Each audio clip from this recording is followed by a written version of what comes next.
Salam kerahiman.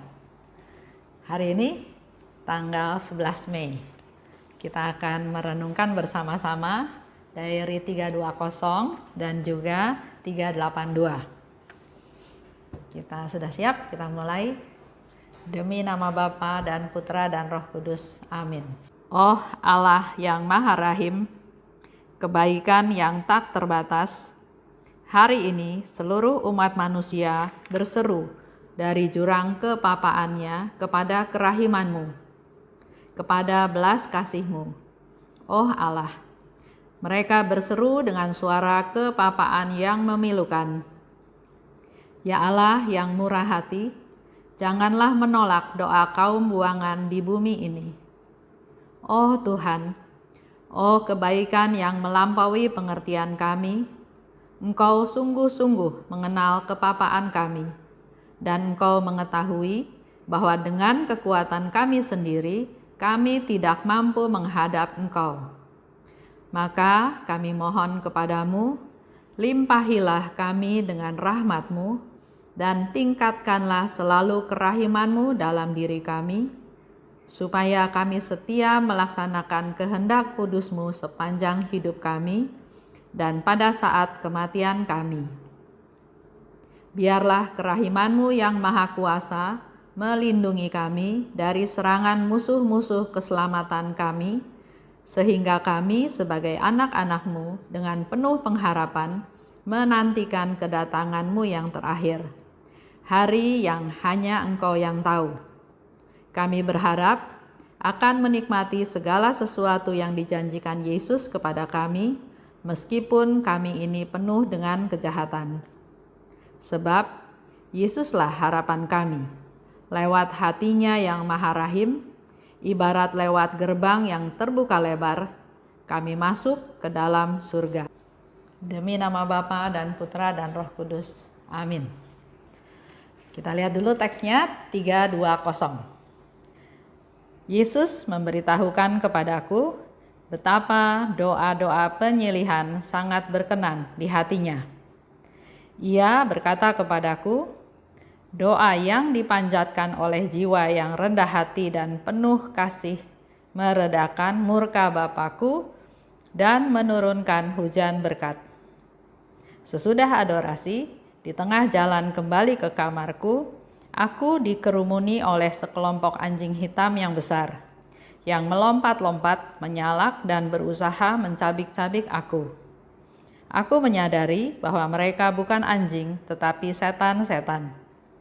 Satu dari mereka berbicara dengan kasar. Karena malam ini engkau telah merenggut banyak jiwa dari kami akan mencabik-cabikmu. Aku menjawab, kalau memang itu kehendak Allah yang Maha Rahim, cabik-cabiklah aku, karena aku justru menginginkannya, sebab aku adalah yang paling celaka dari semua pendosa. Dan Allah selalu kudus, adil, dan tak terbatas kerahimannya. Mendengar kata-kata ini, semua setan itu menjawab serentak, mari kita lari, sebab ia tidak sendirian, yang Maha Kuasa menyertainya. Dan mereka lenyap seperti debu, seperti hiruk-pikuk jalanan, sementara aku melanjutkan perjalanan ke kamarku tanpa terganggu, sambil menyelesaikan Te Deumku dan merenungkan kerahiman Allah yang tak terbatas dan tak terselami. 382. Aku tahu bahwa aku hidup bukan untuk diriku sendiri, tetapi untuk sejumlah besar jiwa-jiwa. Aku tahu bahwa rahmat Yesus diberikan kepadaku bukan hanya untuk diriku, melainkan juga untuk jiwa-jiwa. Ya Yesus, samudra kerahiman-Mu sudah ditumpahkan ke dalam jiwaku yang adalah lubuk kepapaan belaka. Syukur kepadamu ya Yesus atas rahmat dan butir-butir salib yang Kau berikan kepadaku setiap saat dalam hidupku. Kita tahu ya, Yesus sangat berkenan terhadap doa-doa penyilihan. Oleh sebab itu, mari kita juga lebih sering lagi berdoa, melakukan doa silih untuk dosa kita, untuk dosa orang-orang, mungkin keluarga kita, saudara kita, orang-orang yang kita kasihi. Bisa juga berdoa silih untuk mereka yang membutuhkan doa kita. Doa yang dipanjatkan oleh jiwa yang rendah hati dan penuh kasih meredakan murka Bapa-Ku dan menurunkan hujan berkat. Doa yang dipanjatkan oleh jiwa yang rendah hati dan penuh kasih. Kita perlu menyiapkan diri untuk menjadi pendoa yang rendah hati dan penuh kasih. Karena kalau doa hanya di mulut, hanya asal aja doa tanpa persiapan, kemungkinan hujan berkat yang dijanjikan oleh Yesus tidak dapat kita terima. Karena tadi syaratnya rendah hati dan berdoa dengan penuh kasih. Mengasihi orang-orang yang mau kita doakan, kita berdoa silih untuk mereka. Setelah selesai berdoa, dia berjalan pulang ke kamarnya. Jadi setelah selesai adorasi ya. Adorasi itu kita ada bersama Tuhan, kita berdialog, kita ngobrol, kita diem, hening di hadapan Tuhan. Sesuatu momen, sesuatu saat yang sangat sakral. Kita ada bersama dengan Tuhan. Tapi di sini dikatakan, sesudah adorasi di tengah jalan menuju kamarku, aku dikerumuni oleh sekelompok anjing hitam yang besar.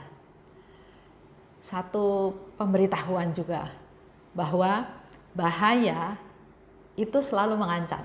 Walaupun kita baru beradorasi, walaupun kita baru mengikuti perayaan Ekaristi atau apapun. Jadi kita dalam hal ini harus selalu berjaga-jaga, selalu siap-siap ya. Bahkan Suster Faustina setelah adorasi aja, dalam perjalanan dia ke kamarnya, dia dicegat oleh sekelompok anjing hitam yang besar yang melompat-lompat, menyalak dan berusaha mencabik-cabik aku. Dan di situ Suster Faustina tahu itu bukan anjing biasa, itu adalah setan-setan. Kenapa? Setan-setan itu marah karena dikatakan, malam ini engkau telah merenggut banyak jiwa dari kami.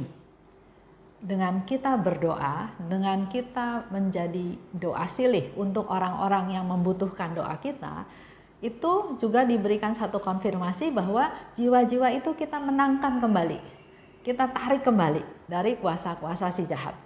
Dan setan gak suka, setan marah. Sehingga dia bilang, ayo mau dicabik-cabik.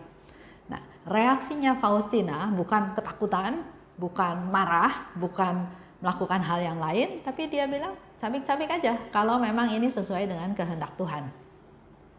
Dan ternyata akhirnya mereka semua menjawab serentak, mari kita lari, sebab ia tidak sendirian. Jadi walaupun Faustina jalan sendirian, tapi yang Maha Kuasa menyertainya. Ini saya sedikit sharing, saya pernah dengar satu cerita. Jadi ada peristiwa pemerkosaan. Setelah dilihat ulang di CCTV tersebut, sebelum perempuan itu diperkosa, sebetulnya ada satu perempuan lain yang juga lewat di gang yang sama. Tapi ternyata perempuan itu nggak diganggu. Setelah lewat yang satu, perempuan yang kedua baru diganggu dan diperkosa. Pemerkosanya ketangkap.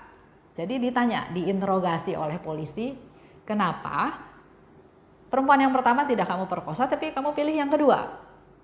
Dan pengakuan daripada pemerkosa ini, perempuan itu nggak jalan sendirian, ada yang jaga di belakangnya. Bentuknya besar, tubuhnya besar, dan saya tidak berani. Oleh sebab itu, saya membiarkan wanita ini lewat. Baru wanita yang kedua yang menjadi sasaran saya. Di situ kita mau imani bahwa walaupun dia jalan sendirian, tapi Tuhan menyertai dia. Tuhan menjaga dia. Tuhan melindungi dia. Saya juga mau sharing, kalau saya dan suami saya pergi ke misa pagi dari rumah ke gereja, kami selalu berdoa. Apakah berdoa rosario atau berdoa koronka, tapi selalu dalam doa. Atau pernah juga, saya suka setir mobil. Saya setir mobil dari Jakarta misalnya ke Tegal. Ada saat-saat kantuk. Tapi saya selalu ambil rosario, ambil koronka, saya berdoa. Jadi saya selalu membiasakan diri di dalam setiap keadaan, daripada kita diem, daripada kita berpikir yang aneh-aneh, pikiran ini melayang kemana-mana, saya selalu ambil rosario, ambil koronka, saya berdoa. Dan saya percaya, walaupun doanya tidak sempurna karena dalam perjalanan, karena tetap harus lihat lalu lintas di jalan, tapi saya yakin Tuhan menyertai saya. Nah, di nomor 382 di sana Faustina juga dikatakan dia tahu bahwa aku hidup bukan untuk diriku sendiri, tapi untuk sejumlah besar jiwa. Ini mengingatkan kita semua juga bahwa kita hidup bukan hanya untuk kita. Jadi fokusnya tuh bukan saya. Tuhan memberikan talenta, Tuhan memberikan rahmat, itu semua dimaksud oleh Tuhan untuk supaya kita menggunakannya untuk keselamatan jiwa-jiwa yang lain, untuk orang lain, ya, untuk orang lain. Itu yang menjadi pesan kita. Jadi di dalam hidup ini kita perlu berdoa silih. Doa silih itu adalah doa yang kita berikan untuk orang lain yang nggak ada kaitannya sama kita, nggak ada untungnya kita berdoa buat dia. Tapi Tuhan sangat senang.